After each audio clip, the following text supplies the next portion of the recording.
Hello friends, स्वागत आहे तुमचं जीटी इंजिनिअरिंग अकॅडमी या युट्यूब चॅनलवर. मी गोकुल टेकाळे. आज आपण सेकंड इयर मेकॅनिकल इंजिनिअरिंगचा one of the most difficult subject solid mechanics याच्याविषयी आपण हा व्हिडिओ बनवणार आहोत.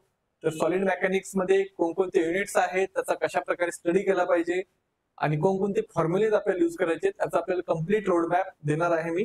कारण की हा जो सब्जेक्ट आहे हा मॅक्सिमम स्टुडंट्सला यामध्ये बॅकलॉग लागतो. त्याचं रिझन हे आहे की हा लास्ट मोमेंटला करणारा सब्जेक्ट नाही. यामध्ये भरपूर सारे फॉर्म्युलेज आहेत, भरपूर सारे कन्सेप्ट आहेत आणि खूप मोठमोठ्याले आपल्याला फॉर्म्युलेज आन्सर्स पण आपल्याला फाइंड करावे लागतात. सो हा जितक्या लवकर तुम्ही याचा स्टडी सुरू करताल तितकं तुम्हाला बेनिफिट होईल.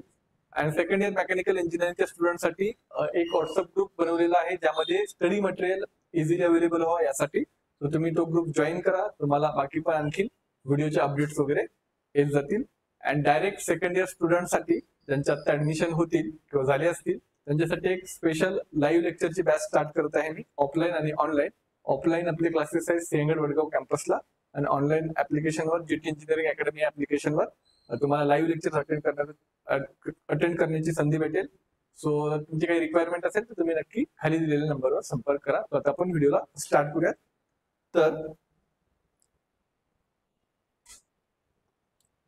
सॉलिड मेकॅनिक्स यामध्ये फर्स्ट जो युनिट आहे आपला तो आहे सिंपल ट्रेसेस अँड स्ट्रेंथ.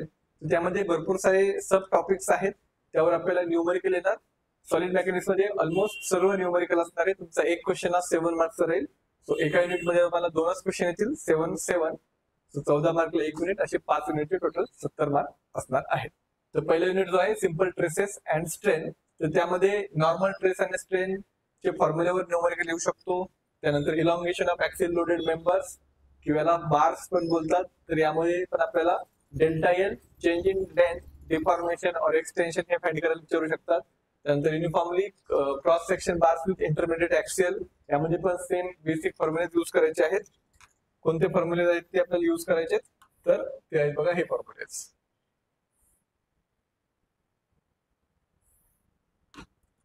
त्यामध्ये सिंपल ट्रेसेस स्ट्रेन, ट्रेसचा फॉर्म्युला काय आहे, लोड पर युनिट एरिया. त्यानंतर स्ट्रेन म्हणजे change in dimension per unit original dimension म्हणजे change in length per unit original length. Then Hooke's law, modulus of elasticity E is equal to stress divide by strain. हा जो formula आहे delta L is equal to P L by E, यावर तुम्हाला 100% एक numerical असणार आहे. त्यानंतर temperature traces आहेत. यामध्ये पण 2 टाईपचे ट्रेसेस असतात. एक एक्सपान्शन प्रिव्हेन्शनचा म्हणजे डू नॉट यील्ड वाला, दुसरा आहे एक्सपान्शन परमिटेडचा.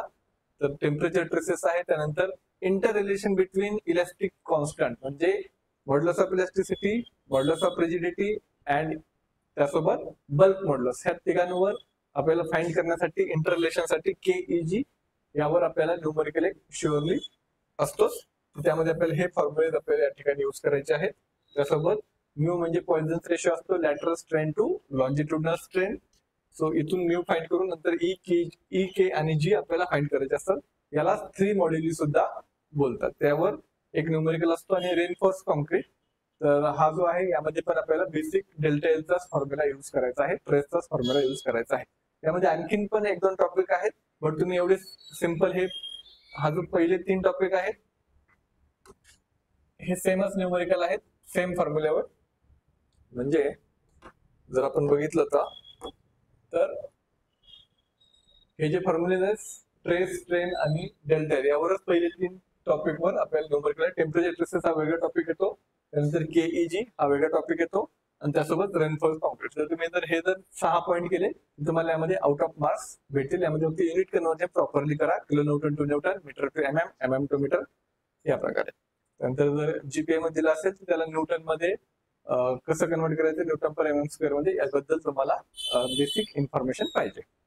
त्यानंतर सेकंड युनिट आहे shear force diagram and bending moment diagram. त्याच्यामध्ये आपल्याला एसएफडी आणि बीएमडी ड्रॉ करायचे असते. त्याच्यामध्ये सिंपल दोन्ही टाईपला दोन्ही जे क्वेश्चन येणार ते सेमच टाईपचे असणार आणि खूप सिंपल आहे. फक्त तुम्हाला 3-4 क्वेश्चन जर सॉल्व्ह केले तर तुम्ही इझिली याच्यामध्ये आउट ऑफ मार्क्स घेऊ शकता. तर फर्स्ट स्टेप असते त्यामध्ये FBD, free body diagram draw करायची असते. बीम दिलेला असतो आपल्याला. तर फ्री बॉडी डायग्राम म्हणजे काय की आपल्याला सपोर्ट रिमूव्ह करायचा आहे, त्याऐवजी रिएक्शन अप्लाय करायचे. नंतर त्या रिएक्शन फाइंड करायच्या, मुवमेंट एका पॉइंटला मुवमेंट घेऊन समेशन एफ वाय घेऊन त्यानंतर शिअर फोर्स कॅल्क्युलेशन करायचे. शिअर फोर्स डायग्राम ड्रॉ करायची.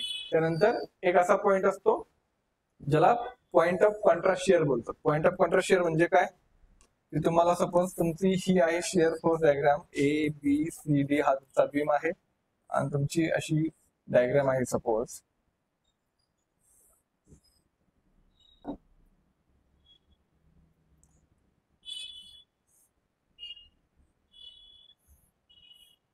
सपोज अशी तुमची शिअर फोर्स डायग्राम आहे.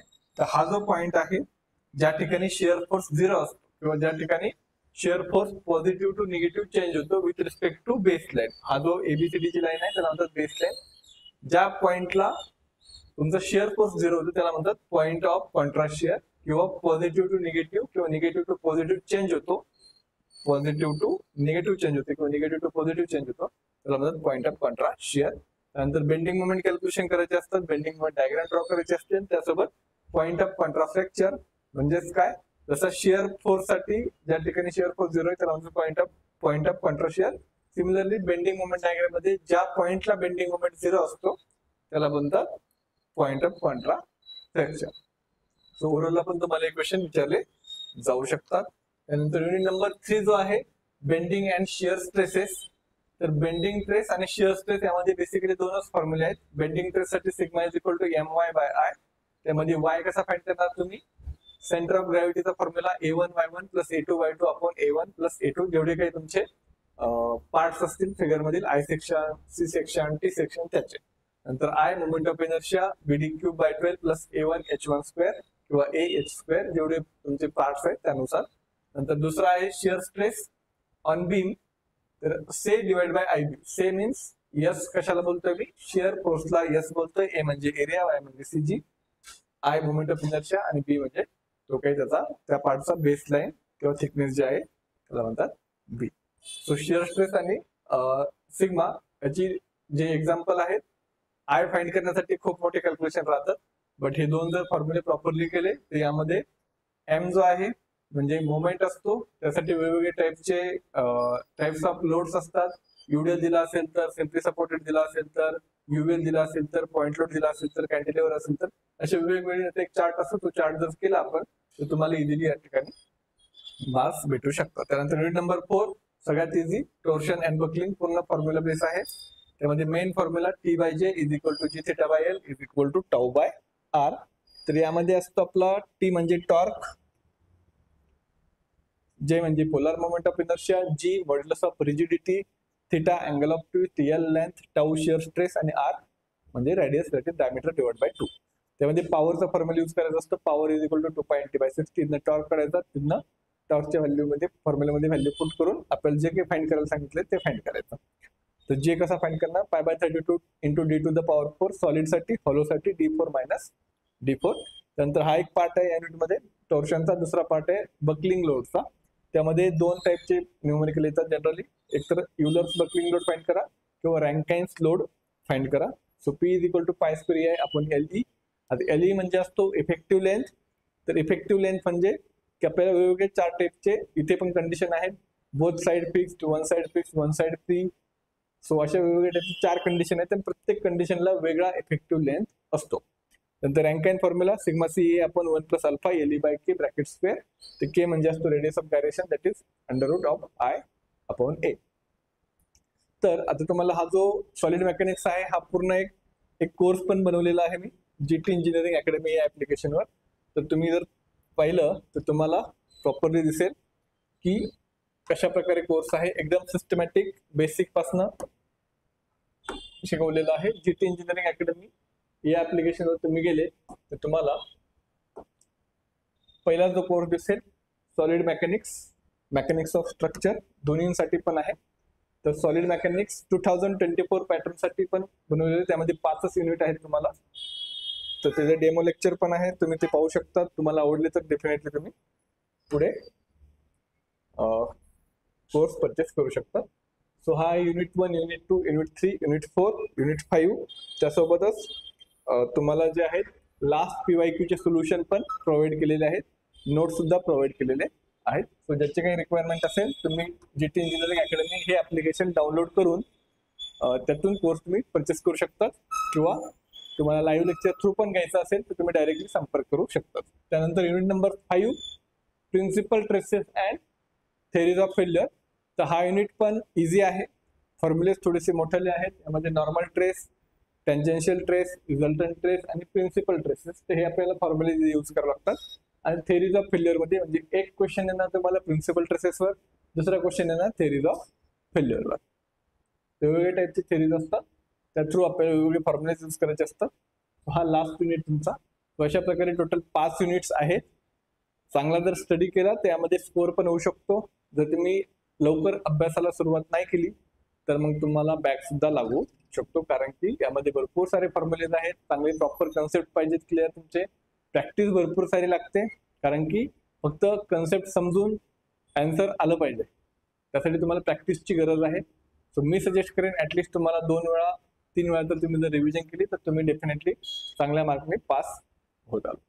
सो बाकी कमेंट सेक्शन मध्ये सांगा आणखी कोणत्या सब्जेक्टचा तुम्हाला कम्प्लीट रोडमॅप पाहिजे, पूर्ण युनिटचं विथ फॉर्म्युलेज तुम्हाला पाहिजे की कसा युनिट, कोणकोणते टॉपिक्स आहेत, कोणत्या टॉपिकवर आपण जास्त फोकस करायला पाहिजे. सो बाकी भेटूया नेक्स्ट व्हिडिओमध्ये. Thank you so much.